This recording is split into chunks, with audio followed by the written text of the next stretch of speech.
that. Look what's going on. Everybody's curious. I mean, basically, I'm photographing my own curiosity. What I'm curious about is what I take pictures of. And I don't know what I'm curious about until I get a photograph. It teaches me. I think you can only learn by standing out here on the street and experiencing. Because what you find out is that you've got feelings about things. You're not sure where those feelings come from. The street tells you every day. Here it is. New Yorker Joel Meyerowitz photographing Fifth Avenue. 100% cotton, American-made New York City t-shirts. He works in the tradition set by his idols, Frank and Winogrand.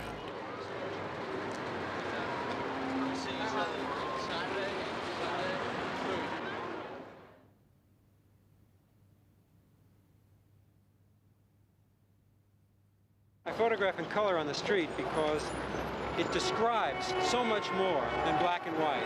It's a much more exciting description of what we see. And it's a half step closer to reality, too. It makes it tougher. It's not just a photographic rendition as we're used to it, an abstraction. It's much more confusing and maybe even convincing to see what life looks like in color. Kind of compressed life.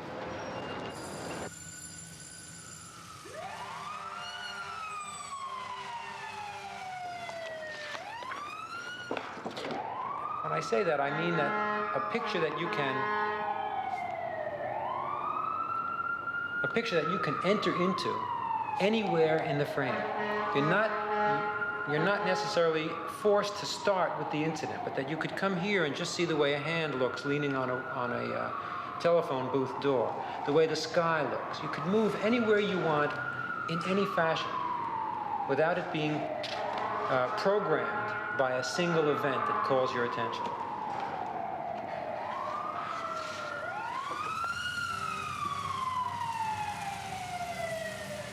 I'm saying I'm going to invest 20 years of my life in trying to photograph this place, which is exploding every day. It's changing every day.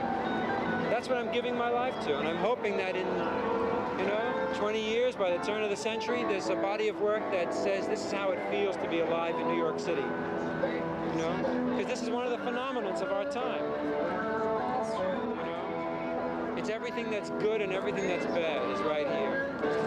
It's power and its craziness and its beauty and its people.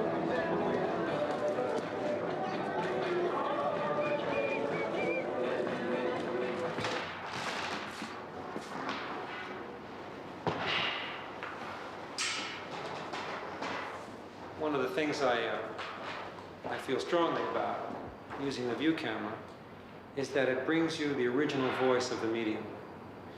It's the way it began, with wet plates and glass plates, large, awkward cameras.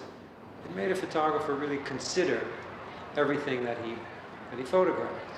There was no casual, instantaneous reaction. When you saw something, it had to mean a lot to you for you to put that equipment down and take a photograph of it. I went to Cape Cod because it's a family place. I wanted to go someplace where I could be away from New York City, where I wouldn't have to think about what I was missing on the streets. And the Cape gave me the chance to see simple things, ordinary American things, the landscape, the light, the bay and the sky.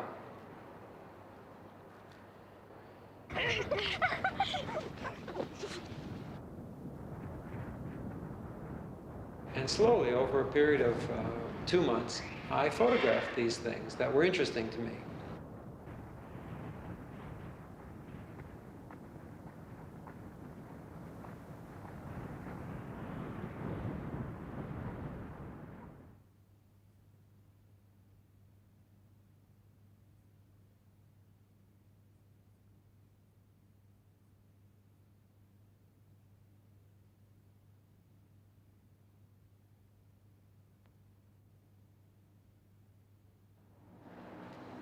One of the things I learned on the street was to trust life and to keep hands off of it.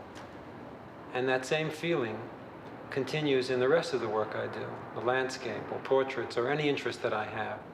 Things are good enough as they are. There's no reason to tamper with them.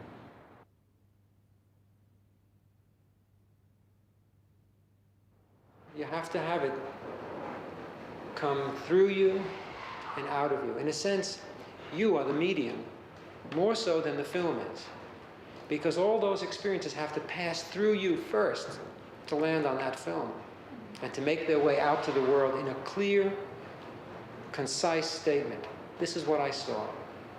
And if you can do that clearly, you can efface yourself. You can just step aside and let someone see the picture and experience the work as if they were standing in your shoes. And standing in your shoes is what, for me, that's what photography is.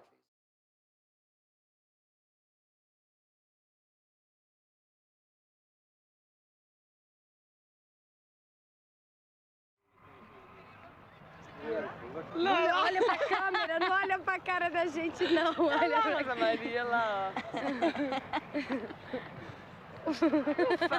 Cinematic workshop discussions about an art form in our day and age with Harry Callahan, Nearly all of them, I would say, straight photography. Mark Cohen, Ralph Gibson, Joel Meyerowitz, Dwayne Michaels, Lisette Model, Die Welt ist so groß und so frei und es gibt so vieles. Stephen Shore, John Sharkovsky, Gary Winogrand, and Robert Frank. Mein Leben, Paradise in Mabo in Kanada. Die Hölle in New York. Hell in New York. Okay. In 1947,